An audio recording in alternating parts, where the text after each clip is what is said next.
జయ శ్రీమన్నారాయణ. ఈరోజు 298వ రోజు పారాయణలో భాగంగా శ్రీ విష్ణుపురాణే సవ్యాఖ్యానే షష్ఠాంశః ద్వితీయోऽధ్యాయః కలియుగస్య శ్రీ శూద్రాణాం చ మహత్వవర్ణనం. నిన్నటి భాగంలో శ్రీ పరాశరులు వారు చెప్పిన పలుకులు విన్నాము. ఆ తర్వాత వ్యాస భగవానుల వారి ఉవాచ వ్రతచర్యాపరైర్గ్రాహ్యః వేదాః పూర్వం ద్విజాతిభిః తతః స్వధర్మస్య సంప్రాప్త్యైః యష్టవ్యం విధివర్ధనైః. పూర్వము ద్విజుల వ్రతచర్యాపరులై వేదములను గ్రహింపవలేను. అందుకు వారు ధర్మమును పొందుటకు యథావిధిగా ధనముతో యజ్ఞమును చేయవలేను. విష్ణు చిత్తీయ వ్యాఖ్య వ్రతచర్యేతి వ్రతచర్యేత్యాది శూద్ర ఉపోద్ఘాతః. విష్ణు చిత్తి వ్యాఖ్యకు అనువాదం. వ్రతచర్య అని వ్రతచర్య ఇత్యాది శూద్ర సాధుత్వమునకు ఉపోద్ఘాతము. వృధా కదా వృధా భోజ్యం వృధేజ్యా చ ద్విజన్మనాం పతనాయ తతో భావ్యం తైస్తు సంయమిభిః సదా. శ్రీకృష్ణ కీర్తనము లేని కథ వ్యర్థము, శ్రీహరికి నివేదించని భోజనము వ్యర్థము, దంభలోభాదులు గల యజ్ఞము బ్రాహ్మణులకు వ్యర్థము. ఇవన్నీ పతనమునకే యగును. సంయములు మాత్రమే విధిగా చేయవలేను. అసమ్యక్కరణే దోషః తేషాం సర్వేషు వస్తుషు భోజ్యపేయాదికం చైషాం నేశ్చాప్రాప్తికరం ద్విజాః. బ్రాహ్మణులు అనగా ద్విజులు సకల కార్యములను చక్కగా అనగా యథావిధిగా ఆచరించనిచో దోషము కలుగును. వారికి భోజనపానాదులు ఇచ్చా మాత్రమే కలుగచేయదు. విష్ణు చిత్తీయ వ్యాఖ్య అసమ్యక్కరణ ఇతి యస్యైవ ప్రాప్తికరీ యస్య తదిచ్ఛా ప్రాప్తికరం నిశ్చయా ప్రాప్యం నా. విష్ణు చిత్తి వ్యాఖ్యకు అనువాదం.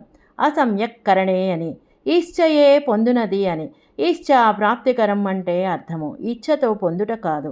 పారతంత్ర్యం సమస్తేషు తేషాం కార్యేషు వయ్యతః జయంతి తే నిజాన్ లోకాన్ క్లేశేన మహతా ద్విజాః.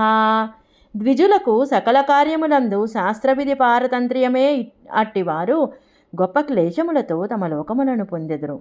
విష్ణు చిత్తీయ వ్యాఖ్య అత్ర హేతుః పారతంత్ర్యమితి పారతంత్ర్యం విధి పారతంత్ర్యం.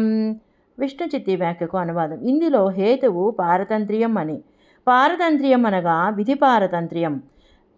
శాస్త్రము చెప్పిన విధితోనే ఆచరించాలి. ద్విజ శుశ్రూషయైవేషః పాకయజ్ఞాధికారవాన్ నిజాన్ జేతి వైలోకాన్ శూద్రో ధన్యతరస్తతః. ఇక శూద్రుడు ద్విజుల సేవ పాకయజ్ఞాధికారము ఈ రెండింటిలోనే నిజలోకములను గెలుచును. అందువలన శూద్రుడు ధన్యతరుడు. విష్ణు చిత్తీయ వ్యాఖ్య ద్విజ శుశ్రూషయైవేతి పాకయజ్ఞాధికారవాన్ శూద్రస్యాప్యమంత్రపక్వ హోమాదిష్వధికారః అస్మై సాధుచరితమితి శేషః. విష్ణు చిత్తీయ వ్యాఖ్యకు అనువాదం. ద్విజ శుశ్రూషయైవ ఇతి పాకయజ్ఞాధికారవాన్ అనగా శూద్రునకు కూడా మంత్రము లేకుండా పాకహోమమున అధికారము కలదు. అస్మై అని పాఠమున్నచో సాధుచరితము, ఇతనికి సాధుచరితము అని అన్వయము. భక్ష్య భక్ష్యేషు నాస్యాస్తి పేయాపేయేషు వయ్యతః నియమో మునిశార్దూలాః తేనాసౌ సాధ్వితీరితః. శూద్రునకు తినదగినది తినదగనిది, త్రాగదగినది త్రాగనిది అని నియమములు ఏమీ లేవు. అందువలన శూద్రుడు ధన్యుడు అని నాను. స్వధర్మస్య విరోధేన నరైర్లబ్ధం ధనం సదా ప్రతిపాదనీయం పాత్రేషు యష్టవ్యం చ యథావిధి. పురుషులు తమ ధర్మమునకు విరోధము లేకుండగా పొందిన ధనమును యోగ్యులకు నివేదించవలెను. యథావిధిగా ఆ ధనముతోనే యాగము చేయాలి. విష్ణు చిత్తీయ వ్యాఖ్య స్వధర్మస్యేతి స్త్రీ సాధుత్వస్య ప్రస్తావః నరైః పుంభిః.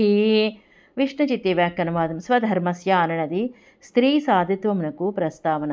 తస్యార్జనే మహాక్లేశः పాలనే చ ద్విజోత్తమ తథా సద్వినియోగేన విజ్ఞాతం గహనం నృణాం. ఆ ధనమును సంపాదించుటలో, సంపాదించిన దానిని రక్షించుటలో చాలా క్లేశమున్నది. అట్లు చేస్తేనే సిద్ధి అని చెప్పుట వలన పురుషులకు క్లేశమని తెలియచున్నది. విష్ణుచిత్తీయ వ్యాఖ్యా తస్యేతి గహనం క్లేశ. విష్ణుచిత్తీయ వ్యాఖ్యకు అనువాదం. తస్య అని గహనమనగా క్లేశము. ఏ మన్యస్తైదా క్లేశైః పురుషా ద్విజసత్తమాః నిజాంజయంతి వై లోకాన్ ప్రాజాపత్యాదికాన్ క్రమాత్ యోషేత్ శుశ్రూషణాద్ భర్తుః కర్మణా మనసా గిరా తద్ధితా శుభమాప్నోతి తత్సాలోక్యం యతో ద్విజా. ఇక స్త్రీ భర్తకు సేవ చేయుట వలన కర్మతో, మనసుతో, వాక్కుతో భర్తకు హితమును కోరినచో భర్త పొందిన ఉత్తమలోకములను పొందును. నాతిక్లేశేన మహతా తానేన పురుషో యథా తృతీయం వ్యాహృతం తేన మయా సాద్వితీయోషితః. స్త్రీ ఎక్కువగా కష్టపడకుండానే పురుషుడు పొందు ప్రాజాపత్యాది లోకములను పొందును. అందుకే నేను మూడవది స్త్రీ సాధువు అని పలికితిని. విష్ణుచిత్తీయ వ్యాఖ్యా నేతి తానేవేతి పురుషో యథా ప్రాజాపత్యాదికాన్ ప్రాప్నోతి తదా యోషిత్తానేవ ప్రాప్నోతీత్యర్థః. విష్ణుచిత్తీయ వ్యాఖ్యకు అనువాదం. నా అని, తానేవా అని. పురుషుడు ప్రాజాపత్యాది లోకములను పొందినట్లు స్త్రీ కూడా ఏ కష్టము లేకుండా ఆ ప్రాజాపత్యాది లోకములనే పొందును అని అర్థము. సశేషము. జయ శ్రీమన్నారాయణ.